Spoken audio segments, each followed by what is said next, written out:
You're listening to The Big Picture with me, Alice Big.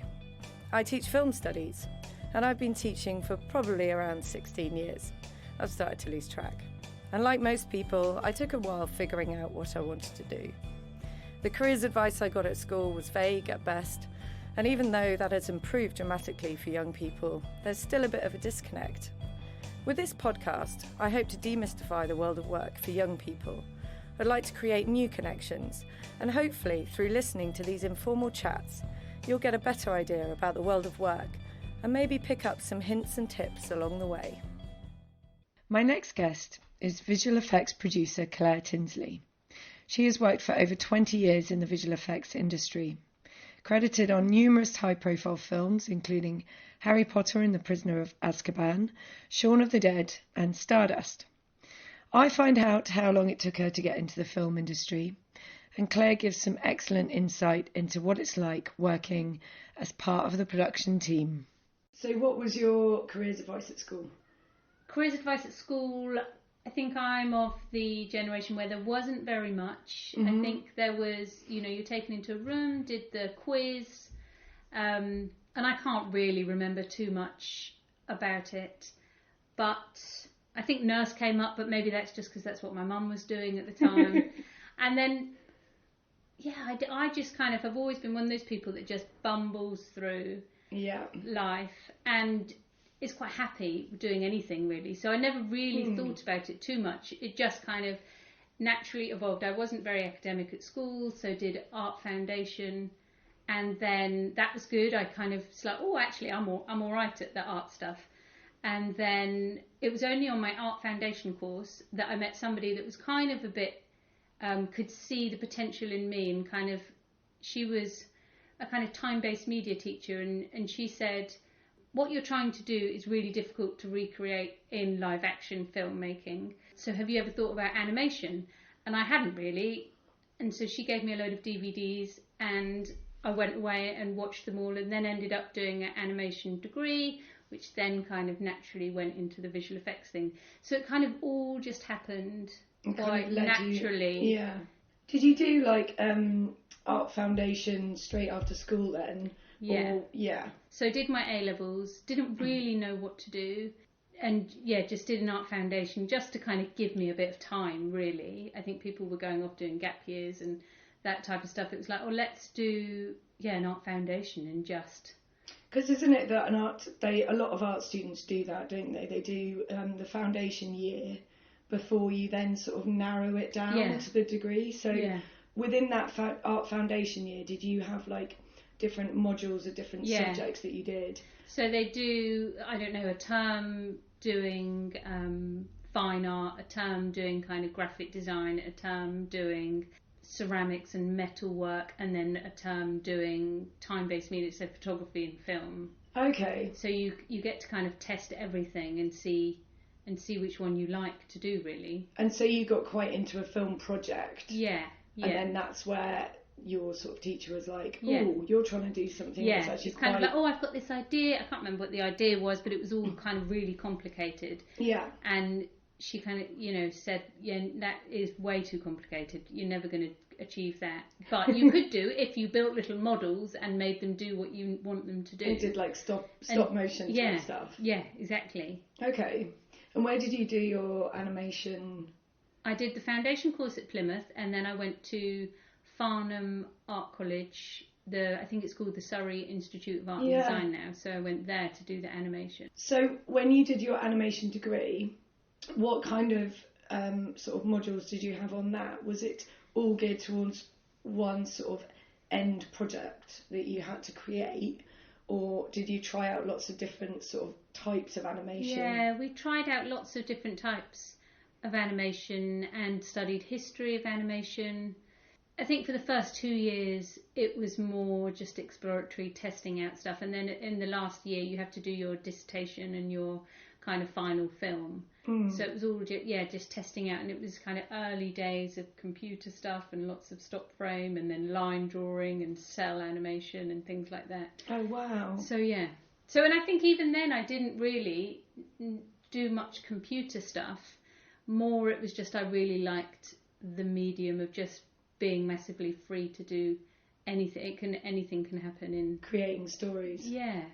And then did you have any kind of advice towards the end of that degree about how to get into work? Not really. I don't think so. I mean, it's very hard to remember. I know what you mean. I don't think I really did. I think you kind of went to your degree show and they brought a load of industry people in. Yeah. And I don't think I made any connections through that because I was a kind of shy, youngster. So, no, I don't really think there was any. And I definitely not for visual effects either. That just kind of came afterwards, I guess. Did you end up with like a show reel? Yeah, I ended up with a film, like a final film that played at festivals. Like it went to Edinburgh Film Festival. It went to a few other festivals around the world, which was super exciting. So I just kind of rode that wave for a little bit. Went to a few festivals, kind of like, my film. Again, not really having much of a plan, just kind of enjoying the moment of having made this film that had a tiny, tiny bit of kind of recognition of, yes, it's a cute little film. Good piece of work. Yeah. Yeah. And also the satisfaction that you'd finished your degree. Exactly. And then you're just like, okay, now I'm jettisoned out the other end of the educational system. Yeah. So how did you kind of break into industry? Because that's the biggest challenge, I think, for a lot of people. It is, and I think it was all luck, to be honest. I went back to my parents, got like a summer job waitressing in, the local hotel, and then decided that I had to do something. So moved up to London with no plan whatsoever, but a friend who said, come and crash at my house. Mm-hmm. So I did, went and crashed at their house, and then kind of went round local coffee shops in Soho, trying to get a job just so that I could pay some rent. And then my friend who I was with worked at a film company at the time, and he answered, and then the film company kind of was friends with this visual effects company. The visual effects company called up my friend who was on reception at the time. He was just a runner working for this film company, and they said, our receptionist has left us, had gone on holiday or something. And they said, do you know anyone that can be a receptionist? Ooh. Holiday cover? So he was like, yeah, of course I do, I know somebody. So then kind of put the phone down, and then I went in to cover this holiday reception cover job, whatever it was, for a couple of weeks, and then ended up staying there.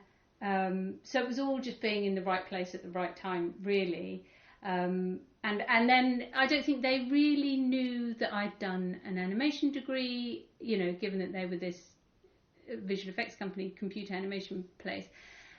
And then I just kind of did a couple of weeks reception and got to know them and really liked them, and then stayed on and became a runner.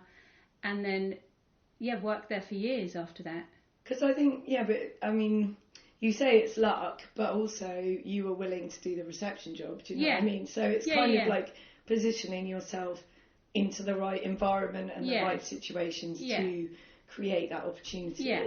And then I guess when I was there, I did know that I was in the right place. So I did do stuff, kind of was interested in what they were doing, and stayed late and did tutorials on kind of the software that they were using, and kind of showed massive interest in what they were doing. Yeah. So, which I guess helped me stay, and then... totally. People notice that. Yeah. That's the thing, they notice that stuff. Yeah. And someone that's willing to go the extra mile, someone that actually, is really interested in the company as well. Yeah. So what's a runner? Because there's always that talk, isn't there? Like, I started off as a runner. And then some people are like, what is a runner? Like, do they just run around the place? Well, they literally do all the stuff. So, all the stuff that people are too busy to do. So it does involve running around, making teas and coffees, cleaning the kitchen, putting out the bins. Back in when I first started, everything was shot on film. So it meant that everything got filmed out. And so we had to go and take it to the processing lab every day, and then pick up the rushes and bring them back. Answering the telephone, just kind of taking food orders, because everyone would stay late and you have to kind of take everyone's meal orders and go and pick up the food. There are kind of, it's a hard job, but it is fun, and there are perks. You can get fed if you go and pick up the food orders, or when you haven't got any money, it's kind of like brilliant. Then I'm getting fed, so that's kind of good. And then what elevates you beyond that? Is it just then they then know what degree you've had? There is an opening. I think it's kind of, when you're a runner, you're there because you want to be there, and so they, the company I was in, they knew that I was young and, you know, inexperienced, so they kind of let me go through all the different, or try out all the different departments to see which one kind of stuck. So I was in the film department, so that kind of involved cutting and splicing film and preparing the kind of dailies, and also, you know, in the kind of tape room, so logging all the tapes and making sure that was all up to date, and then working in production, so kind of typing up spreadsheets and kind of putting stuff into databases. Yeah. Which is the one that stuck with me, because tracking work, tracking projects. Yeah, exactly. Taking notes in meetings, listening in, and kind of trying to preempt what was needed and that type of thing, which was, you know, and then they could kind of see that that was where my strengths were, and just gave me more and more of that type of stuff, because I wasn't ever as good. I did the tutorials and the, you know, animation programs, and I was never amazing at it, and also that wasn't what I was interested in, because that involved just sitting in a dark room on a computer, and I'm too chatty for that. Yeah. So actually I preferred, you know, the logistics side of things, and the planning and organising. Yeah, the structural stuff, which is like the skeleton of any sort of decent production, isn't it? And that needs a good sort of critical eye. So how long did it take, can you remember, from being a runner to having a position where you felt that there was more of a career path? I think it probably took about a year, I'd say. I remember, about a year, because it was a film company, and films take a while to make, and then probably about a year. I got my first film credit. I can't remember when, but I was on the credits of Nutty Professor 2: The Clumps. Yay! So that was really exciting, and I was like, wow, you know, I've got my name on a film. That's super exciting. That's really cool. Yeah, it was really cool. And then it was like, okay, so that's kind of even better than anything else on my CV right now, is that my name's on a film. So so that probably took about a year to happen. Okay, that's amazing. That's actually like a pretty good turnaround, I would say. Yeah, but then there wasn't, you know, visual effects was smaller then, so it was kind of easier, not so much kind of competition, not such a big machine as it is now. Yeah, so that's an interesting point, because I don't know like how big the machine is. It must be massive, given the sort of boom in the CGI and digital world that then sort of exploded. But I guess you kind of hit the zeitgeist on that. Yeah, definitely did. So when I started, the company that I started working for was called Double Negative, DNEG. There was like 30 people there when I first started. Yeah. And now, you know, it is massive. There are companies, you know, there's companies all around the world now Double Negative own. Okay. I don't want to put a finger on how many people, even, you know, there's thousands of people probably that work for them now. So they're like a conglomerate rather than just a sort of little firm in London. Yeah. Amazing. Yeah, exactly. So to know, you know, that it was really small when I first started. Yeah, but then the people that I was working with, you know, that were runners or video assistants, and, you know, they're now winning Oscars for visual effects stuff, you know, and it was kind of, we used to get drunk in Soho all the time. And, you know, and then now, whoa, hang on a minute, you're at the Oscars, so it's kind of quite funny. Yeah, it must be quite surreal, because, and also, I think it's easy to think that sort of world is unobtainable. And yet it's not. It's just through hard graft. And it doesn't necessarily mean that you have to seek fame and fortune either to be going to big ceremonies in Hollywood, or working abroad on different productions. Yeah. Like, there's sort of thousands of people that are behind the scenes that you would not recognise in the street that have got names attached to some really like major films, which is really exciting. And that's one of the visual effects I think is so unglamorous, that, and I love that about it. Do you know what I mean? I love it that it's essentially just a load of computer geeks putting together something amazing. Yeah. You know, something to be, yeah, you to can sort of blow just your wear your mind. tracksuit bottoms. You don't need to put makeup on. You can just go to it. Nobody cares. Nobody's looking at that. It's not kind of show busy at all. And what sort of makes people stand out then in terms of trying to employ people? So like a lot of young people get taught to sort of be suited and booted and things like that. But is it a different sort of vibe in the industry as to how you break through? Yeah, I think it's just hard work and putting in the effort before you go to these, doing everything in your bedroom, making short films, putting together show reels, before you go somewhere. And then they'll be able to see, wow, they've done all this. Doing the research, doing the research, yeah.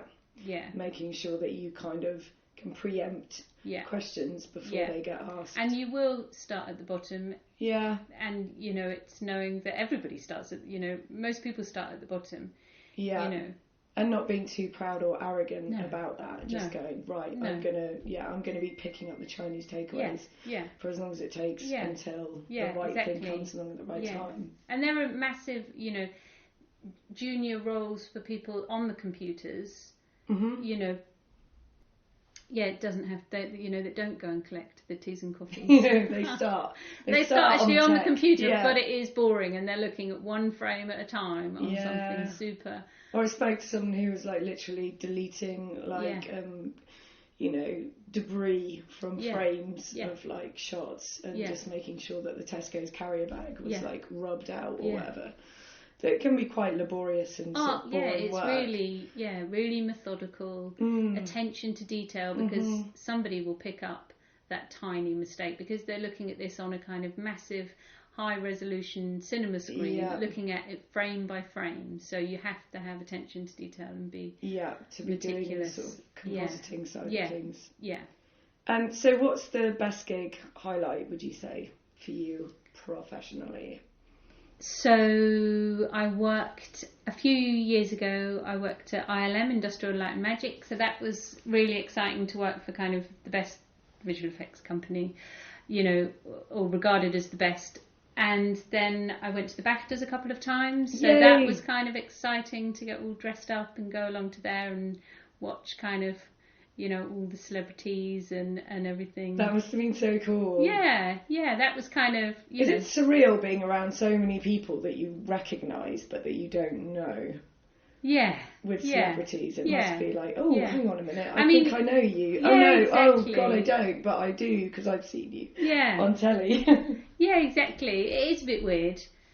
But equally, it's not, it's not weird. You kind of just get used to it and it's all, it's all just people. Just people. Who's the most famous person that you've I've never really chatted to. I don't ever really chat to famous people because visual effects don't really ever chat to people. So, but I did meet Benny and Bjorn from ABBA a couple of times. Oh, cool. So that was kind of, fun. Exciting. Yes, absolutely. And what's like the weirdest, scariest, strangest thing that's happened at work? So, when I was a runner, I was thinking about this the other day. When I was a runner, so I'd only been a runner probably for about 6 weeks, and this was before computers were so, processing power was so amazing. We had a tape that needed to, an advert that needed to go, or trailer it was, needed to go on the Super Bowl in LA. So then they were like, Claire, have you got your passport? Do you think you could take this tape over to Universal Studios tomorrow? Whoa. So it was kind of like, okay. So I was like phoning my mum, guess what? I'm going to kind of LA tomorrow. And she was like, what? You've only just gone to London. What are you doing? That's amazing. So that was kind of exciting. So I had to deliver. So I went with just like my hand luggage and got a cab to Universal Studios, went like in the back lot, handed over this tape. And then they were like, cool, well, you're here now, go around the park. So I went around the park on my own. That's amazing. The night, and then came back the next day. So that was kind of a bit like, God, surreal. This is weird. Yeah. All that way. But yeah, exactly. But then on the flip side, I've spent an evening not sleeping, watching a little FTP file transfer because it definitely needed to be there by, the morning, and they didn't want it to crash. So I stayed all night watching the little... Hoping that it's not going to freeze or crash or buffer or whatever it would do. Exactly. So it's kind of... So you've got to take the rough with the smooth. Yeah, absolutely. So the sentence starters that I quite like, because that gets people thinking about... sort of, I guess, skills and things that you attribute to certain jobs. So, do not go into this job if... ... Do not go in this job if you don't want to work hard. If you think... Well, I mean, as a producer, you have to... it's not like a 9-to-5 job. It's a lifestyle thing. Mm-hmm. So it's only as you get older you can prioritize more and be able to go, okay, that can wait till tomorrow. Yeah. But some stuff has to be done right away. Otherwise, you'll miss deadlines and people don't know. So it's a kind of, don't go in if you're not prepared to kind of put in the hours when it needs to. And be on call. Yeah. When you need to. And I know you juggle like family life and professional life, but that you're at a very sort of high level within the industry now, so that must be like quite a lot of pressure. Yeah. How do you deal with like extreme pressured situations? Because I know that deadlines can be quite a thing. Yeah, it is. It's something that I've had to learn, and then kind of remind myself, have like this little mantra of, it's not brain surgery. Yeah. Nobody's going to die. Yeah. It's just a movie that will get made, whether or not this gets done tonight. Yeah. Is it worth me losing sleep over this? No. And it's something, that I have to remind myself of all the time. That it's not, nobody is going to die because this hasn't happened. The movie will still come out. It will still be a success. My, job is actually really, important, but also not, it'll still happen whether I send the email tonight or tomorrow morning. Yeah, and I think that's an important thing for, a lot of people, isn't it? It's just to get the sort of perspective on what they do and when they do it. So, definitely go into this job if... Definitely go into this job if you like movies, like the kind of crazy... like storytelling, like sitting in a dark room in the cinema for days on end watching stuff that you've made. You like kind of spreadsheets. You're quite attention to detail. Yeah, because the producer is the person that's pulling all the strings together, right? So multitasking. You've got to be able to multitask and prioritise. Multitask, delegate things. Yeah. Have a good sense of time, good sense of pace, how long things are going to take. Yeah. Okay, cool. I've often wondered, actually, when they have on the credits executive producer, is that just a kind of non-term? I think it's people that have put money. Okay, they put money into the production, but they're not actually the one looking at the spreadsheet. No, they kind of, I guess they've got the bigger picture. Yeah. Not the kind of nitty-gritty of but they're often getting it more done. It's more likely that they're the money. Yeah. And do you, in your position at the moment, do you have a team of producers? Well, the show, not the show, no, not the show that I'm on now, and not when I've worked in facilities. Then you get a production team. Okay. So you get coordinators and line producers and things like that. That all would then feed into the producer and say, this is happening, what do I do? You kind of go, okay, worry about that, or don't worry about that, or let's just shift these things around. Yeah. So you get, a production team. Okay, cool.